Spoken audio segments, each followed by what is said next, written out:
Sa videong ito, ating matutunan ang kahulugan ng tuldik at paano ito gamitin. Ano nga ba ang tuldik? Ang tuldik ay marka na makikita o nilalagay sa ibabaw ng isang titik upang malaman ang tamang bigkas ng isang salita.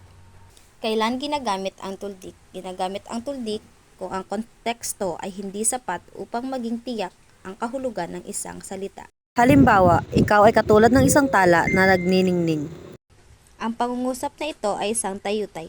Tingnan ang nakasulat sa malalaking titik na salita. Malalaman mo ang tamang pagbigkas nito gamit pa ang ibang mga salita mula sa pangungusap. Ang salitang nagniningning ay nagpapahiwatig na ang ibig sabihin ng salitang nakasulat sa malalaking titik ay nangangahulugang bituin.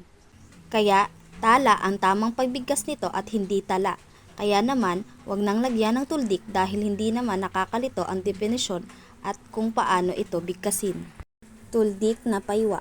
Ito ay ginagamit sa dulong patinig ng salitang malumi.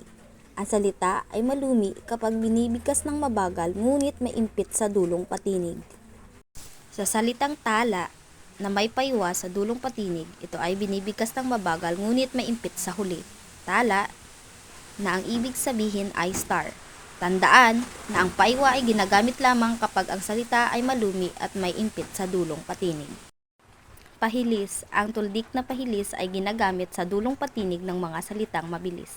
Ang salita ay mabilis kapag tuloy-tuloy na binibigkas ng mabilis hanggang sa dulong patinig. Suriin ang halimbawa. 7 or 7. Ang salitang halimbawa ay may tuldik na pahilis sa huling patinig. Ibig sabihin, bibigkasin natin ang salitang ito ng mabilis. 7 na ang kahulugan sa Ingles ay 7.